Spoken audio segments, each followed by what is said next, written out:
10월 7일 민트TV 뉴스입니다. 오늘의 주요 뉴스입니다. 2014 아시안게임 성공개최 기원 100만인 서명운동이 시작됐습니다. 국내 대표 바이오 기업 셀트리온이 송도에 제2공장을 건립했습니다. 해광학교 심포니 오케스트라를 영상 뉴스로 소개합니다. 이상 오늘의 주요 뉴스입니다. 첫 소식입니다. 많은 인천 시민들이 기대하고 있는 2014 아시안게임. 하지만 대회 주경기장을 설립하기 위한 정부의 지원이 아직도 현저히 부족한 상태인데요. 이에 시는 주경기장 국고 지원을 촉구하는 100만인 서명운동을 시작했습니다. 보도에 이혜진 기자입니다. 시청 앞 광장에서 2014 아시안게임 주경기장 건립에 대한 정부의 예산 지원을 촉구하는 대규모 서명운동 발대식을 가졌습니다. 인천사랑운동 시민협의회 주관으로 다음 달까지 펼쳐지는 이 100만인 서명운동은 시가 필요한 예산을 지원해 아시안게임의 성공적인 개최를 염원하는 모든 시민의 뜻을 중앙정부에 알리기 위해 전개됐습니다. 이 아시안게임은 우리 인천이 동북아의 중심 도시로 한 단계 업그레이드되는 중요한 계기가 될 것으로 확신합니다. 시는 지난해 7월 주경기장 건립을 재정사업으로 전환하면서 현재 사업비 4,900억 원을 모두 시가 부담해야 하는 상황에 놓여 있습니다. 이 때문에 시는 이번 서명운동 발대식을 시작으로 대대적인 홍보에 나설 예정입니다. 아시아경기대회 지원특별위원회는 대회 국비를 촉구하는 국회 앞 1인 시위도 계획하고 있어 앞으로 국비를 요구하는 목소리가 더욱 커질 전망입니다. 민트TV 뉴스 이혜진입니다. 바이오 시밀러 분야의 선두주자라 할 수 있는 셀트리온이 송도 국제도시에 제2공장을 추가로 건립했습니다. 이로써 송도는 바이오 산업의 전초기지로서 입지를 더욱 확고히 다지는 계기가 될 것 같은데요. 오병민 기자가 보도합니다. 국내 바이오 시밀러 산업의 선두주자 셀트리온이 지난 5일 제2공장 건설을 마치고 준공식을 거행했습니다. 행사에는 송영길 인천시장과 최원영 보건복지부 차관을 비롯해 관계자 500여 명이 참석한 가운데 치러졌습니다.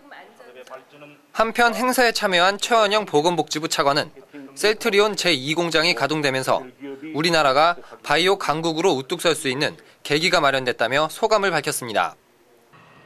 이 셀트리온 제2공장의 준공으로 이 셀트리온이 항체 바이오 시밀러 생산 설비로는 세계 최대 규모의 생산 능력을 확보하게 되었고 바이오 시밀러 분야의 선두로서 세계 시장의 선점을 위한 모든 준비를 완료한 것으로 저희들.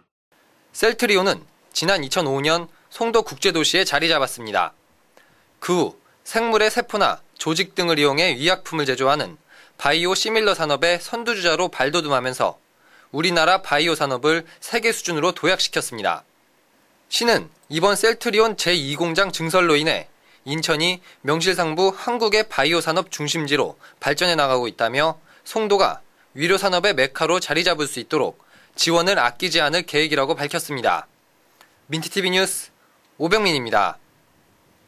악보를 직접 볼 수는 없어도 마음으로 음표를 그리며 연주하는 이들, 바로 해광학교 심포니 오케스트라 단원들 이야기인데요. 어떤 뛰어난 전문가의 연주보다도 가슴으로 느끼게 하는 아름다운 선율을 민트TV가 영상으로 전합니다.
오늘의 단신입니다.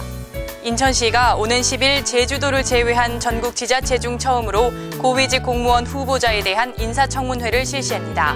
시는 정무부 시장 내정자인 김진영 전 도시계획국장에 대해 정책 철학과 직무 수행 능력, 비전 등을 공개석상에서 발표하고 검증할 계획입니다. 인천시가 서해 5도 주민들의 소득원 개발을 위한 해삼섬 단지 조성 사업을 추진합니다. 시는 내년부터 2016년까지 수산자원연구소와 공동으로 서해 5도 지역에 해삼 양식장을 조성할 계획이며 이를 위해 내년까지 50만 마리의 해삼 종류를 방류할 방침입니다.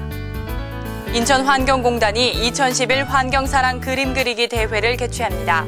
올해로 4회째인 이번 대회는 인천 지역에 거주하는 유치원과 초등학생이면 누구나 참여 가능하며 수상작은 1년간 청라사업소에 전시될 예정입니다.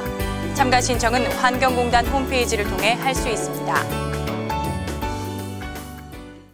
이상으로 10월 7일 민트TV 뉴스를 마치겠습니다. 시청해주신 여러분 고맙습니다.